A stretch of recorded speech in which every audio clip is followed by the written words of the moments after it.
အခုဒီဗီဒီယိုမှာကြတော့အိမ်ခန်းကထောက်ပံ့ကြီးလျှောက်တာနဲ့ပတ်သက်ပြီးတော့ဘယ်လိုရေးဖြစ်လဲဆိုတာကဲလာလျှောက်လာဖောင်စာရွက်ပေါ့နော်အဲ့ဒါကိုနမူနာပြမယ်အဲ့ဒီထောက်ပံ့ကြီးအိမ်ခန်းကထောက်ပံ့ကြီးကဖင်လန်လိုနဲ့ခေါ်မယ်ဆိုရင်တော့ Asumistuki ပေါ့နော်အဲ့ဒီ Asumistuki ကိုဘယ်လိုလျှောက်လဲပေါ့အဲ့ဒီလျှောက်တဲ့ပုံစံစာရွက်ကိုကဲလာရုံမှာလည်းတွားတောင်းလို့ရတယ် Asumistuki Hakemus ပေါ့နော်ဒီဟာဒါမှမဟုတ်ရင်လည်းအင်တာနက်မှာလည်းရှာလို့ရတယ်အင်တာနက်မှာကြတော့ Google သွားလိုက် Google ကိုတွားပြီးသွားတဲ့ခါကျရင်ကဲလာလိုမာကဲဆိုတော့ဟောရိုက်ထလိုက်ရိုက်ထည့်ပြီးသွားရင်ဒီမှာပေါ်လာလိမ့်မယ်ကဲလာပြီးရင်ဒီကောင်ဒီဥစ္စာနဲ့ပုံတူတဲ့ဟာတွေ့လိမ့်မယ်တွေ့ပြီဆိုရင်အဲ့ဒါကောင် link လေးကိုနှိပ်လိုက်နှိပ်ရင်ဒီကဲလာရဲ့ internet စာမျက်နှာပေါ်လာလိမ့်မယ်အဲ့ဒီဟာမှာဘယ်ဟာကိုဆိုလိုတာလဲဆိုတော့ဒီဟာ Asumisen duet အဲ့ဒီကောင်သွားနှိပ်လိုက်အဲ့ဒီကိန်းကြရင်သူနဲ့သက်ဆိုင်တဲ့စာရွက်တွေပေါ်လာလိမ့်မယ်ဒီမှာ Hakemus Ilenen Asumistuki အဲ့ဒီဟာအင်တာနက်ကရေးဖြစ်နေတယ်ဆိုရင်တော့ဒီမှာသွားဖြစ်စာရွက်နဲ့ပဲရေးဖြစ်ပြီးတော့စာတိုက်ကပို့ချင်တော့ဒီဟာနှိပ်လိုက် Lata အဲ့ဒါဆိုရင်ဒီစာရွက်ပေါ်လာလိမ့်မယ်အဲ့ဒီမှာရေးဖြစ်ပြီးမှ print ထုတ်လဲရတယ်ဒါမှမဟုတ်ရင်လည်းအရင် print ထုတ်ပြီးတော့မှရေးဖြစ်လဲရတယ်ဟုတ်ပြီအဲ့ဒါဆိုပထမဆုံးအနေနဲ့ဒီအိမ်ခန်းကဒီထောက်ပံ့ကြေးကိုရှောက်တဲ့ခါကျရင်ရေးကြီးတာဒီလိုဘိုခရာဆိုပီမှုဆိုတဲ့စာရွက်အိမ်ခန်းဒီစာချုပ်ပေါ့နော်အဲ့ဒီစာရွက်ရှိမှအဲ့ဒီမှာကြည့်ရေးဖြစ်ရမယ့်ဟာတွေအများကြီးအဲ့ဒီဥစ္စာကိုနဘေးမှာရင်ထားတာယူပြီးတော့အဲ့မှာရေးဖြစ်အောင်ပြီးပထမဆုံးအနေနဲ့တော့အဲ့ဒါမှာကိုယ့်ရဲ့ဟန်ကီလာတူနူစကဲလာနံပါတ်လေးပေါ့နော်အဲ့ဒါကိုသွားပြီးတော့ရေးဖြည့်လိုက်မယ်လက်တူနေမီစုကူနေပြီပေါ့နော်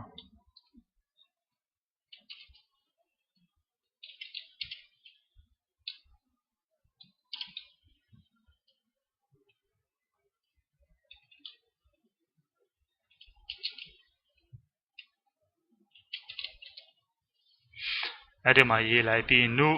ကွနဲ့အိုးဆွိုက်တဲ့ကြတော့ဥပမာ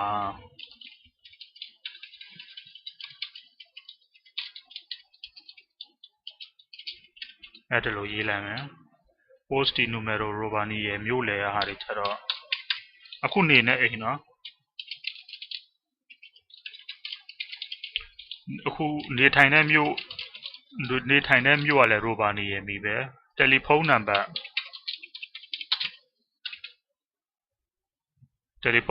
အဲ့ဒီလိုရေးမယ်ပြီးရင် email လိပ်စာတဲ့ဒီမှာ email လိပ်စာဆိုတော့အဲ့ဒီမှာရှိနေရေးမရှိနေရေးကြမလို့ aviolito စာ asu aviolito စာပိုင် avolito စာ avo ဆိုတာကိုယ့်ကိုနှစ်ယောက်အတူတူ living together နေတာဟိုလက်မှတ်ထိုးထားတာတွေပါတယ်စာချုပ်တွေပါတယ်မရှိသေးဘူးတရားဝင်လက်မထပ်သေးဘူးနော်အဲ့ဒါဆိုဒီမှာရေးလိုက်ဒါမှမဟုတ်ဒီအောက်မှာ asu poli so တန်ဒီအဲ့ဒီလာလင်များခွဲပြီးတော့နေတယ်ခွဲပြီးနေတယ်ဆိုရင်ဒီမှာနေလိုက်ရေးလိုက်ပြီးဘာဖြစ်လို့ခွဲပြီးနေလဲသူထပ်မေးပြန်ရှူးတဲ့အကြောင်းရင်းကိုရှင်းပြမယ်လင်များခွဲသွားပြီးလုံးဝပြတ်သွားပြီပေါ့တင်တာတခြားကိစ္စတွေဟိုသူကတခြားမြို့မှာကြောင်းတော့တလို့ချနေရမှာနေတယ်မှရှင်းပြလိုက်ဒီဟာမှာပြီးရင်ကြောင်းတက်နေလားသူကကြောင်းသားလားဆိုတဲ့ဟာမှာဒီချင်းငွေနဲ့ကြောင်းတက်နေတဲ့လူတွေကိုပြောတာနော်ဟုတ်တယ်ဆိုရင်လည်းကူလာပေါ့မဟုတ်ဆိုတော့အေးပေါ့နော်အဲ့ဒါတကယ်လို့ကြောင်းတက်နေရင်လည်းဘယ်တော့ကြောင်းပြီးမလဲဒီမှာရေးရမယ်ဘယ်နှစ်ရက်နေ့ဘယ်နှစ်လနဲ့ကြောင်းမတက်ဘူးဆိုလည်းမဟုတ်ပေါ့ရိုးအလုတ်လက်မဲ့ပတ်စံနဲ့ကြောင်းတက်နေတဲ့ လူတွေအလုပ်လက်မဲ့ပတ်စံရတယ်တရက်6 euro ရရင်ဒီမှာဒါပဲချစ်ရအောင်ကြောင်းသားမဟုတ်သူကအလုပ်လက်မဲ့ကြောင်းတင်တန်းလေးတွေတက်နော်တကယ်ကြောင်းသားမဟုတ်ပြီးရင်ဒီမှာကျတော့ Merkise Aina Vaika Tukimak Sepasi Boka Anta ရတယ်ဒီမှာရေးထားတာ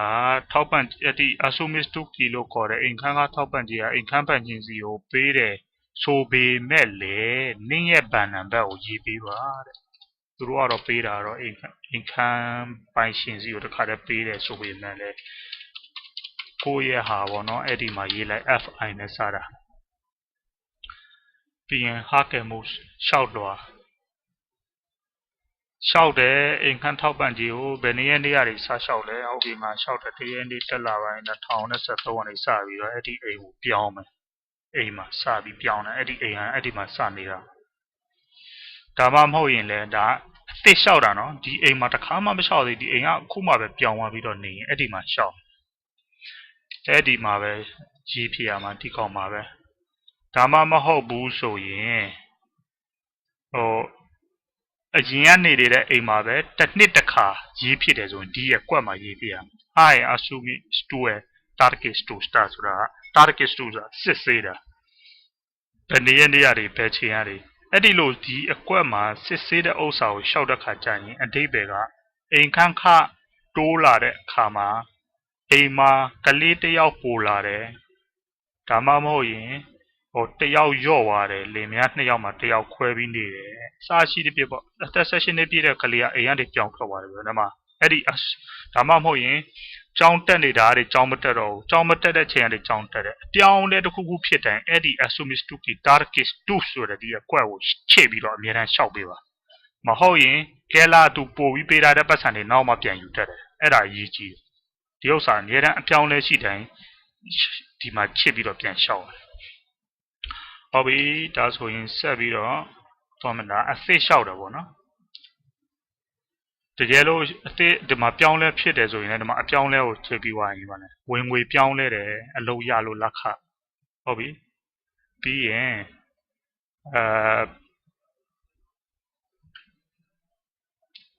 အပြောင်းလဲရှိလို့လျှောက်တယ်ဆိုရင်တော့ဒီမှာချစ်တယ်ဝင်ငွေပြောင်းလဲတယ်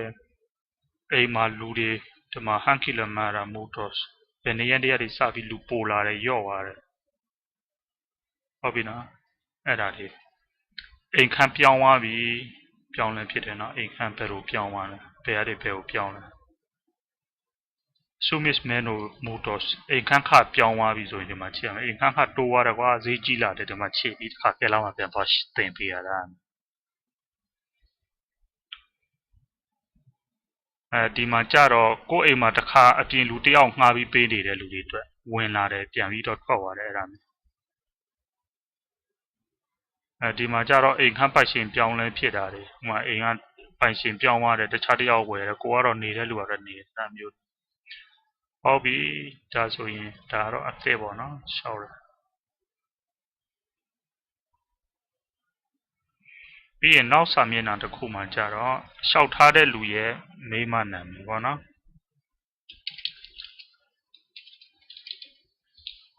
အဲ့ဒီမှာရေးမယ်sorry ဒီမှာကြတော့သူ့နံပါတ်လေးပေါ့နော်သူ့ရဲ့နံပါတ်ကိုအဲ့ဒီမှာရေးပြရမယ်နာမည်ကြတော့သူ့ရဲ့နာမည်ပေါ့နော်မိမရဲ့နာမည်ကလေးတွေဟာပေါ့နော်ကလေးတွေရဲ့ဥစ္စာအစာကြီးပြအဲ့ဒီမှာသူတို့အားလေးတွေဒီမှာရေးလိုက်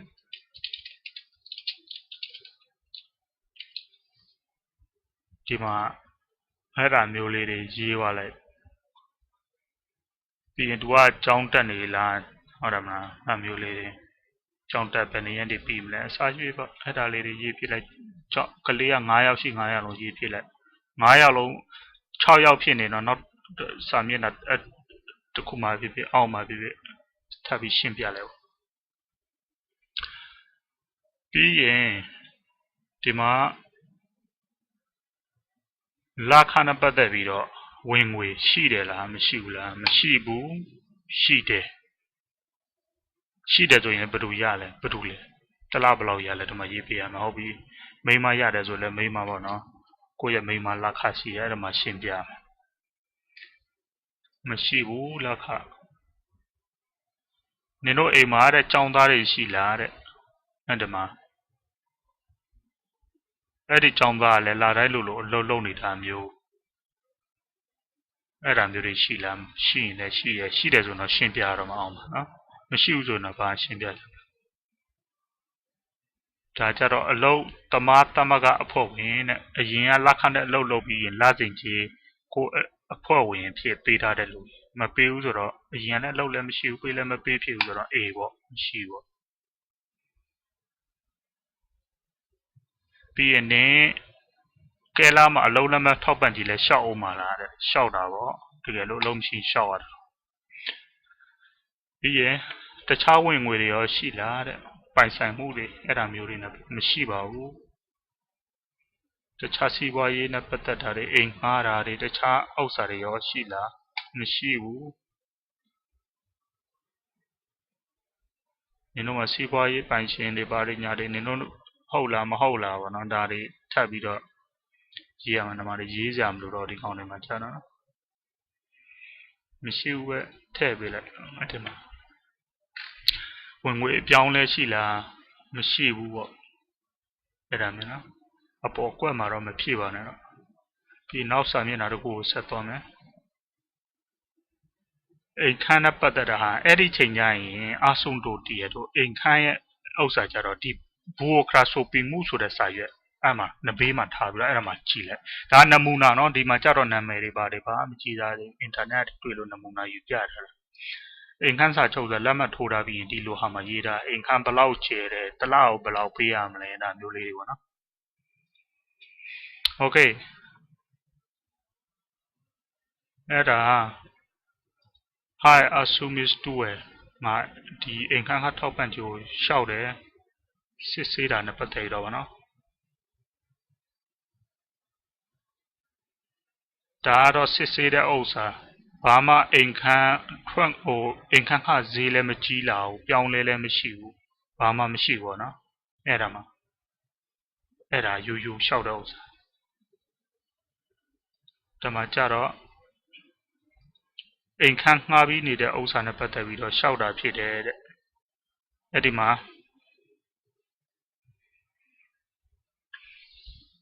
ဘူခရာအဆုံတော်သာအိမ်ခန်းငှားပြီးနေတာဟုတ်ပြီဒီအိမ်ခန်းငှားပြီးနေတယ်ဆိုရင်အဲ့ဒီမှာချစ်ပေးလိုက်ပြီးရင်ဒီမှာဘူခရာအန်တာယာနေပြီပေါ့နော်ကုန်းတာဟိုအဆုံတော်ဒါမှမဟုတ်ရင်လည်းဟိုတခုခုပေါ့ဘယ်အိုလည်းဘယ်အိုပေါ့အဲ့ဒါမျိုးအစရှိဖြစ်ကိုယ့်ကိုအဲ့မှာကြည့်ပြီးရေးဖြစ်လာတော့အိမ်ခန်းပတ်ရှင်လဲဆိုပြီးရင်အိမ်ခန်းကိုစပြီးပြောင်းတဲ့ဟာဘယ်နည်းရက်နေလဲတရက်နေ့တလ2013မှာပြောင်းတယ်ဟုတ်ပြီဒါမှမဟုတ်ရင်လည်းအရင်ကကိုကအိမ်ခန်းပြောင်းလဲဥစ္စာနဲ့ပတ်သက်ပြီးတော့ဆိုရင်တော့ဒီအောက်ကဟာတွေမှာရေးရမယ်ဘူခရာတွေပြောင်းလဲသွားတာဘယ်လောက်ပြောင်းသွားတယ်အဲ့ဒါမျိုးပေါ့အိမ်ခန်းကအိမ်ခန်းခါကလည်းတလဘယ်လောက်လဲစပြီးလျှောက်တာပဲဖြစ်ဖြစ်အိမ်ခန်းစည်းကြီးသွားပဲဖြစ်ဖြစ်ဒီမှာရေးပေးရမယ်ဟိုမှာ960ဖြစ်သွားပြီဘယ်နေ့ရက်နေ့ရတယ်တရက်နေ့တစ်လပိုင်း2013ကနေစပြီးတော့အိမ်ခန်းပေါ်ရေဖို့တက်ပေးရတာဟောဘယ်လိုပေးရလဲလူတစ်ယောက်ဘယ်လောက်ပေးရလဲ20ပေးရတယ်ဟုတ်ပြီနော်လူဘယ်နှယောက်ရှိရဲသူကသူရီလိမ့်မယ်သူကသူတွက်လိမ့်မှာရှေ့မှာရှင်းပြတာပြီးသားကလေးဘယ်နှယောက်ရှိတယ်ဒီကကြတော့အိမ်ပိုင်တဲ့လူတွေပြောတာဒီအကွက်ကြတော့အိမ်ပိုင်တဲ့လူတွေနောက်တစ်ခုမှဒီဟာတွေမှာရေးဖြစ်ကြမလို့နော်ဒီဥစ္စာမှာ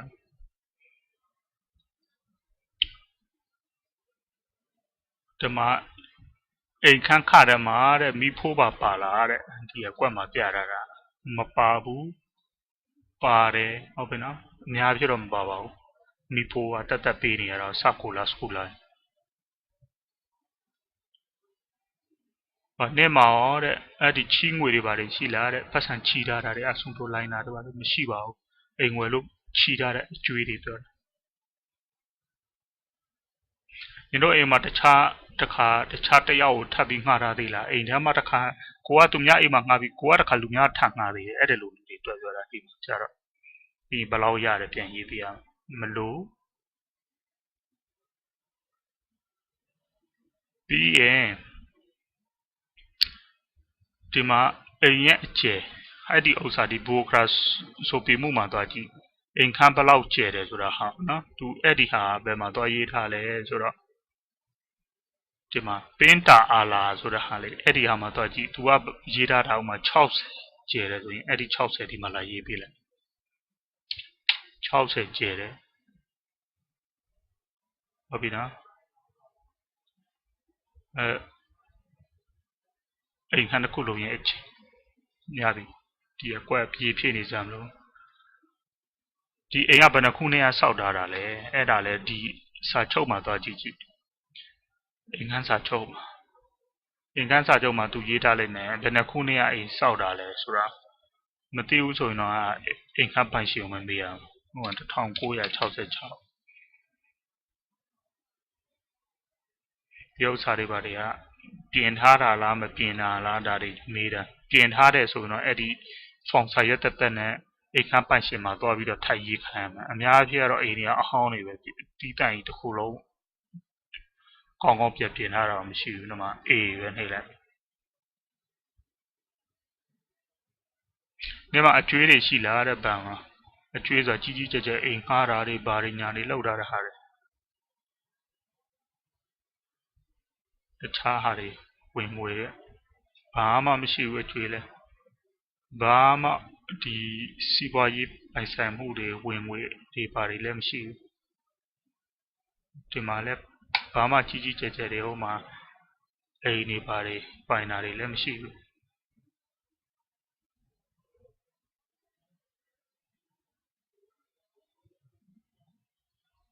ဒီမှာပိုင်ဆိုင်မှုတွေဘာတွေညာတွေဟိုအရင်ကအတိုင်းပဲလားတဲ့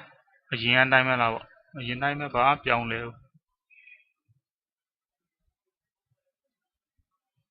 ဒါအကျွေးတွေဘာတွေလည်းဘာမှမရှိအောင်ဟိုစီနူလာတိုင်ရောဘာခုနကကိုလိုကြီးလားဟန်ကီလိုလား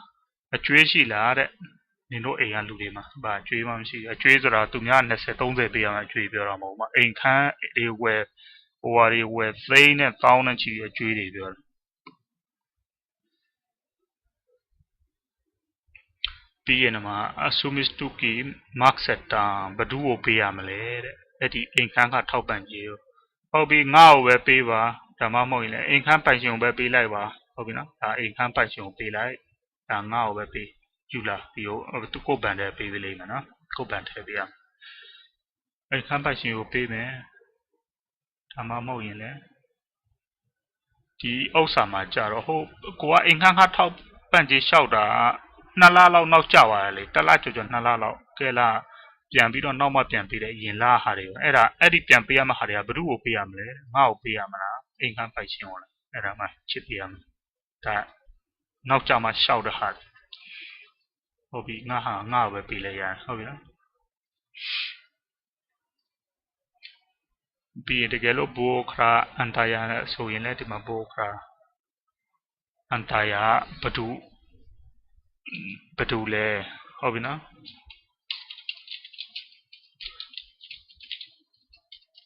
ဥပမာပေါ့ဘယ်သူပဲဖြစ်ဖြစ်လူနာမည်လည်းဖြစ်လိမ့်မယ်ပုတ်ကလစ်ကဟာပဲသူ့ရဲ့ဒီလီနံပါတ်ပန်နံပါတ်ပေါ့နော်အဲ့ဒီဟာကိုရေးပေးလိုက်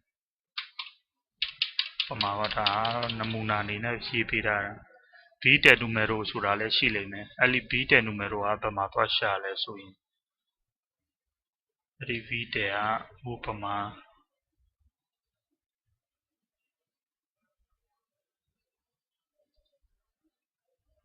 ဒီဗီတယ်ဆိုတဲ့ဟာဒီမှာ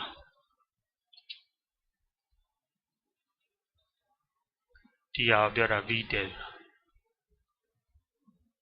ဒါဗီတယ်ဟုတ်ပြီနော်အဲ့ဒီဗီတယ်ကိုဘယ်မှာသွားရေးဖြစ်ရမလဲဆိုတော့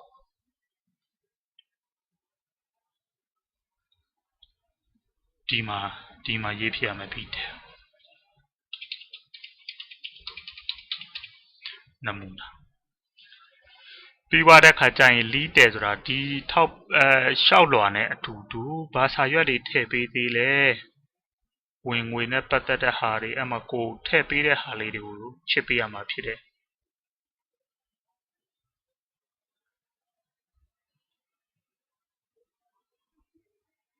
ဒီဟာမှာကိုပီယိုအဆုံတို့ဘူဂရာဆိုပီမူစ်ဒီဟာချစ်ပေးလိုက်အင်ခန်းစာချုပ်ထည့်ပေးတယ်ဆို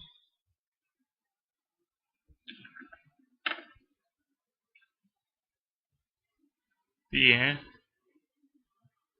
အိမ်ခန်းကတစ်လဘယ်လောက်ပေးရလဲဆိုတော့စာရွက်ထည့်ပေးရမှာနော်အဲ့ဒီစာရွက်ဒီလိုပုံစံမျိုးစာရွက်ပြောတာအဲ့ဒီကောင်ထည့်ပေးတယ်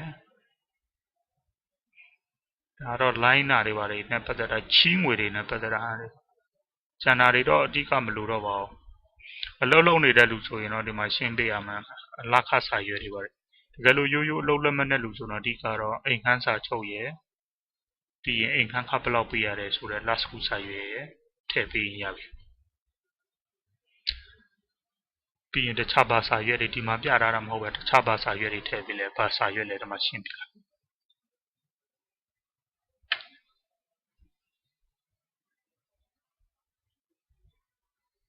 ဒီမှာကြတော့ထပ်ပြီးရှင်းပြရမှာနံပါတ်လေးနဲ့ဘယ်နေရာကိုရှင်းပြရဲဆိုတော့ဥပမာအဲ့ဒီမှာပေါ့နော်ဟိုနံပါတ်ဆိုတာသူဆိုလိုချင်တာဒီမှာနံပါတ်8မှာကိုရေးဖြည့်ထားတာနဲ့ပတ်သက်ပြီးကိုကထပ်ပြီးရှင်းပြချင်တယ်ကျွန်တော်ပြီးဒီမှာနံပါတ်8ပေါ့နော်နံပါတ်8မှာမပြောချင်တဲ့ဟာဘာတွေညာရောဘာတွေအဲ့မှာရှင်းပြတော့အဲ့ဒီမှာကိစ္စတွေပေါ့နော်အရေးကြီးဆုံးကတော့လက်မှတ်ထိုးမယ်12ရက်နေ့12လ2012ဟောစနစ်ဟုတ်ပြီဘယ်မှာလဲဆိုတော့ရိုဝါနီယမီဒီရက်မှာလောက်တယ်လက်မှတ်ထိုးမယ်ဓမ္မနင်းရဲ့လက်မှတ်ကိုရှောက်တဲ့လူရဲ့လက်မှတ်ပေါ့နော်ဟိုငါရှောက်တယ်ဆိုရင်တော့ဟိုရဲ့လက်မှတ်ပေါ့နော်ဒီမှာပဲထိုးပေးလိုက်ရမယ်လက်မှတ်ဥပမာဒီနေရာမှာလက်မှတ်ထိုးပေးလိုက်ဟိုမိမလက်မှတ်ဒီမှာမိမလက်မှတ်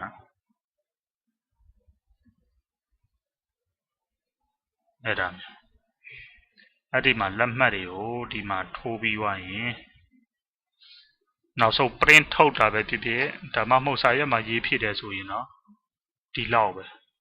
ဒါပြီးပြီဆိုရင်တော့ကိစ္စပြီးသွားပြီ Okay ဒီဗီဒီယိုကတော့ဒီလောက်ပဲအိမ်ငါးထောက်ပံ့ခြင်းလျှောက်တာ